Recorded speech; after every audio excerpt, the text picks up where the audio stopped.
Bill to audit Federal Reserve now has 207 co-sponsors. New names being added every day. Momentum building for the American people.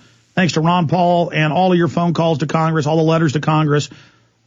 At a time of writing a bill that would see the Federal Reserve Bank audited for the first time in 59 years, has 207 co-sponsors in the House and is gaining traction with every single day. Now, we've seen numbers of 200s, what we confirm. Daily Paul saying 207. We can talk to the man himself, Congressman Ron Paul, the hardest working man in Congress, Dr. Ron Paul, hailing from Texas. I'm so honored to be a Texan with him. Congressman, how many sponsors does it really have? Well, it's actually 209 right now. Yeah, you heard it here first, 209. So we have to almost check minute by minute, and they're coming in faster and easier now. And the percentage of the new people are Democrats because a lot of the Republicans are already on. So it is spreading. I think the people at the grassroots have done the job that they need to do. And when we feel really depressed about how slow Congress works, we do have a system that will respond if we wake up enough people, but that's the tough job. But they will respond when they hear from the people. Congressman, how long have you worked to get this many sponsors? I mean, you've been introducing this bill for a decade, haven't you? Yes, it's been probably ever since I've been in Congress. I don't know if I've ever skipped any, but there's never been any general support from the public, but because of the financial crisis and because of the presidential campaign and the interest in the Federal Reserve, all of a sudden it's come together. So this is by far the most interest that we've had, and quite frankly, I think it's the most interest anybody's ever had since the Federal Reserve has been established in 1913. Because, you know, even though the Fed contributed significantly, if they didn't cause the whole depression of the 30s, nobody was calling for, auditing the Fed and abolishing the Fed. Today, those are routine chants that we hear, and therefore I think we're making great progress only because they've created such a chaotic mess that we're dealing with. Well, we'll have to change the headline at Infowars.com and PrisonPlanet.com to 209 from Congressman Ron Paul. So you heard it here first. Sir, I don't want listeners to blink or viewers to blink because they may miss history.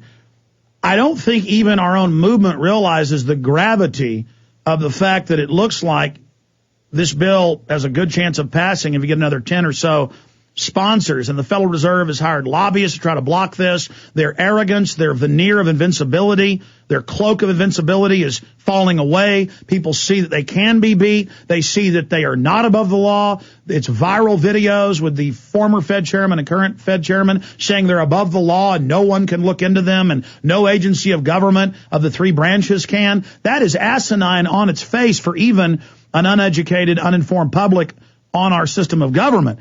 And so I just want to get your take on what is it like for you to know you're the leader of something that is so amazingly historical, because even if they somehow beat this time, then the question is, how were we not able to audit you? And so you can see that the momentum has changed and the pendulum is really shifting. I sense destiny of the level of 1776 here, sir.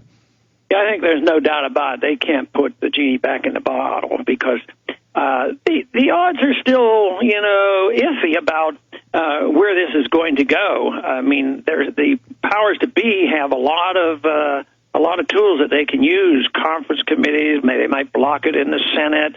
They can do all sorts of things.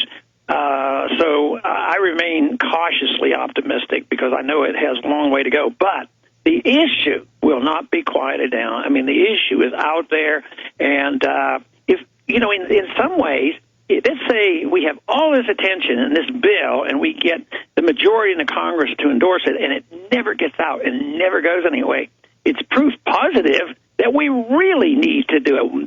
That means the incentive will be that much greater to get a handle on all this. So I think we win either way because we've gotten the attention of such a large number of people. And it's not only the very, very hardcore constitutionalists, because the grassroots are talking to the very average Republican, the very average Democrat, the moderate, the liberal, the progressive, and they're all joining it. But the issue really here is reigning in government and transparency. We should not be fooled into believing that they have a strong belief in the monetary policies that we might want. I mean, they're not old gold standard people or anything else. What's driving this is that Congress has created a mess.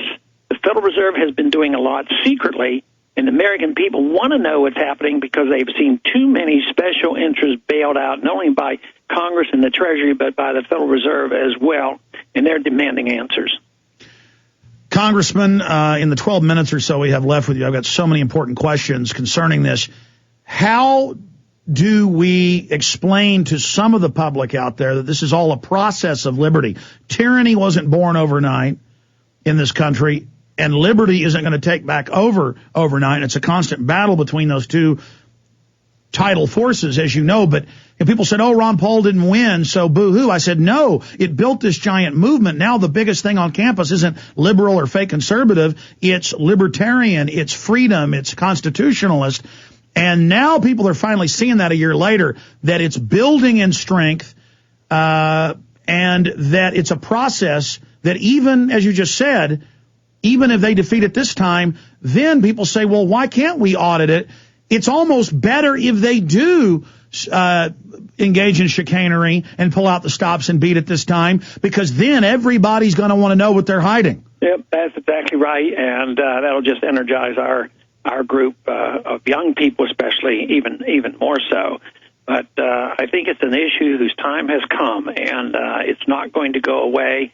And I don't know if you saw Jim Grant's quote today on the business station, but he said that if we ever got that auditing bill passed, that it would be a declaration that the Federal Reserve is in a lot worse shape than any of the banks that went bankrupt. But technically, in conventional terms, the Federal Reserve does not have the assets. All they have are credits, and obviously that's what we would expect.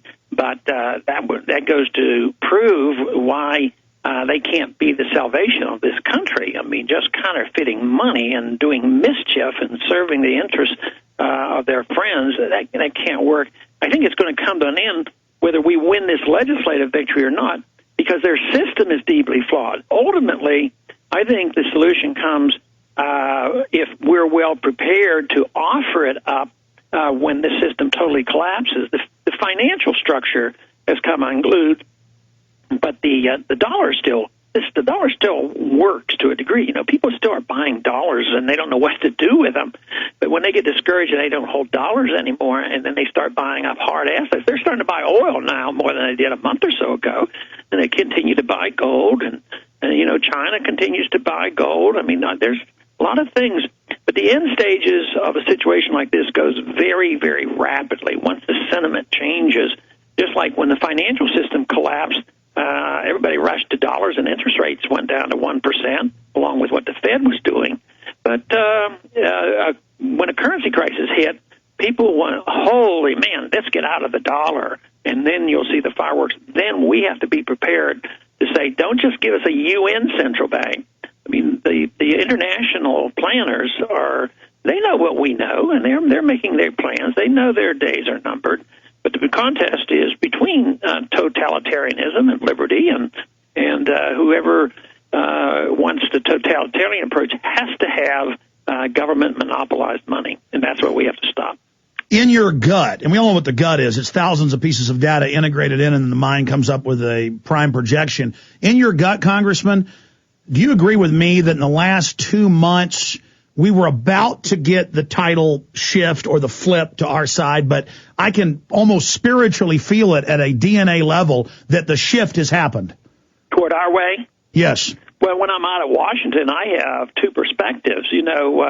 When I go to a college campus, and you represent and talk to people outside of Washington, and there should be reason why you're seeing signs of optimism. But I come up here every single day. Right now, we're dealing with the State Department authorization bill, and it's atrocious. It's $18 billion and more mischief and more militarism, and the Republicans this time are going to oppose it, but it's just a partisan thing. But it'll go sailing right through. So you're saying there's two different worlds, yeah. and more it's getting separated, and that gulf is widening.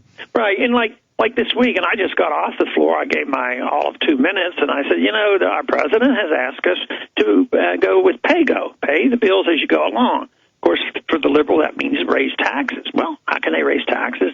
There's no businesses out there that can pay. But they're not pay for this. They're incapable. And if they paid for it by cutting it and they want to spend all this money overseas, they'd have to cut a domestic program, which they're not going to do. So the president's outside on the TV, and people say, well, that does sound good. This president's not a radical spender. He wants to cut down, and he wants to rein this in, and he wants pay-go. And he says, in 2 years from now, we're going to, cut way back. We'll deal with the problems later on. And I think, though, our crowd is probably like young people around the world. Think of those young people in China when Geithner goes over there and says, oh, yeah, we're going to get things under control, and we're going to rein back our spending, and those students just laughed at him. Well, I imagine there's a lot of students around the country and a lot of other people now who just laugh at us up here in Washington.